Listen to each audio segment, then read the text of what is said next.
What a great song. What a great, I love that for Townes. Okay, so let's get the vitals out of the way. What's the name on your birth certificate? Blaze Foley. Oh, it is not. It's George William Ensle II. George William Ensle II. Yeah. And where were you born? In Houston. In Houston, okay. Tell us a little bit about your music education. Did you have formal, or how did you learn music? Well, my father was a professional musician, but it was back in the 30s before I was born, up in Syracuse, New York, and he played what's known as the Borscht Belt, the Jewish Rockies, all the resorts up and down in the Catskill Mountains, and he played a lot of college dance marathons, and he played some speakeasies and whatnot. He played woodwinds, he played clarinets and saxophones and flute. But by the time I was born in Houston. He moved down there with the family, and he had pretty much hung it up, but he had instruments laying around the house that us kids would pick up and play around with. But my first introduction, I picked up the saxophone in junior high in 6th grade, alto sax. And I played in the marching band and in the orchestra. Mm-hmm. Mm-hmm. And learned how to read music. And then at 13, I got my first guitar. So at 14, I started taking guitar lessons. And the guy that I took guitar lessons from, Daryl Harris, he was the one that introduced me to the whole folk scene. Daryl camps with us. Yeah? Yeah, Can't Bite Me. That's right, that's right. Yeah. Daryl's a great, And he was teaching me classical guitar, and if I did the study and went home and practiced and learned the piece, then the next lesson he'd show me a folk song. So that was the carrot that he dangled me. Taught me how to finger pick. That's great. And play folk music, and then I started writing songs when I was probably about 16. So it sounds like that your father probably did have an artistic or musical influence in your life, but you kind of took it on your own direction. Yeah, and he played classical music. Back then we had what they call hi-fi, high fidelity, before stereo, and he had a speaker that was about half as big as that curtain there, and he put it on full blast, and so I got introduced to the classics as well. Yeah. Well, for some of us, our first fans and often our first critics are our parents and our family. So I'm just kind of curious. Did your parents were they pleased? They're very supportive. Yeah. Yeah. Yeah. And so, do they have a favorite George Ensle song? Oh gosh, I don't know.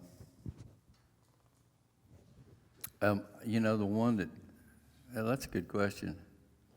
They both passed away, but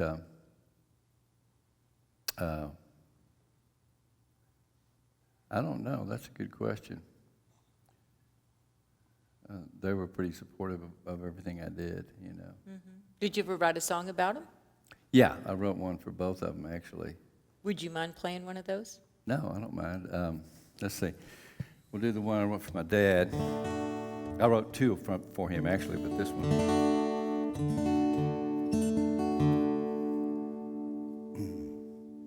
I wrote after he passed away. It took me 5 years to write this song. For those of you who are interested in the creative process, I had the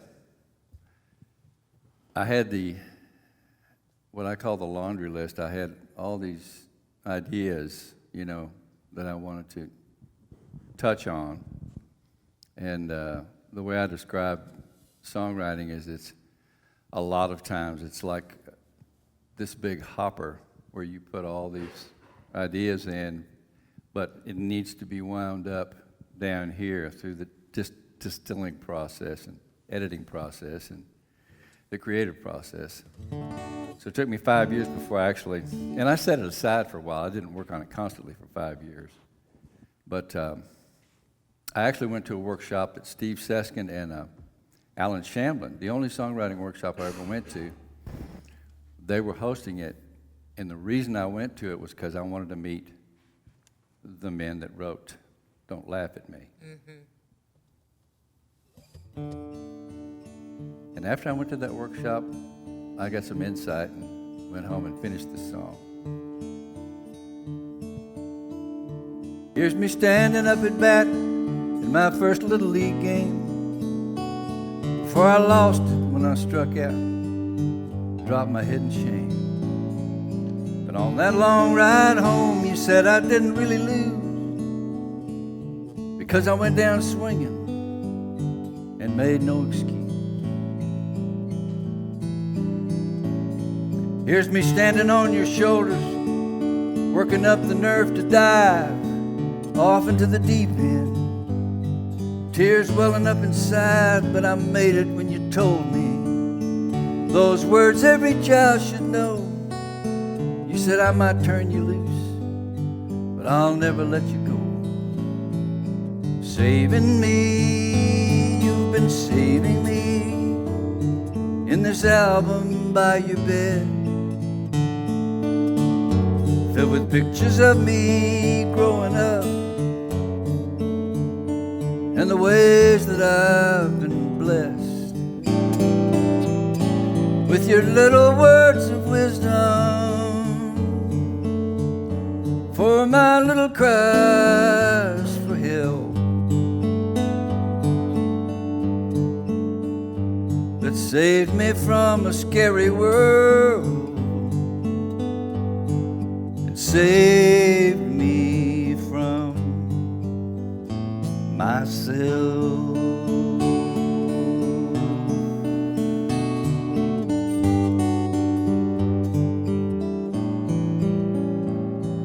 Here's you running along beside me on my first two-wheel bike, trying to steer me straight like you've done all my life.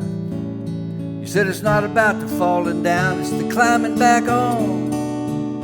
It's not how far you've yet to go, it's how far you've already gone. Sometimes we let each other down, but when all was said and done, we stood by one another when they snapped that shutter. Forever, the Father and the Son.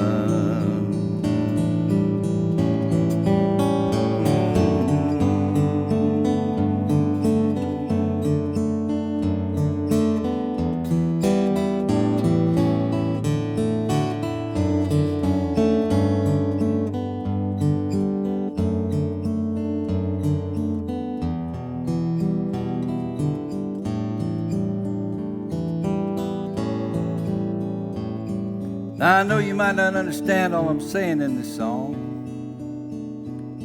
or why you're in your second childhood, or why you're in this nursing home. I guess our roles are changing. Now I'm taking care of you, and the pictures in this scrapbook filled with timeless truth, and I'll be saving you in this album by my bed. And I'll hold on so now you can let go, and know you've done your best.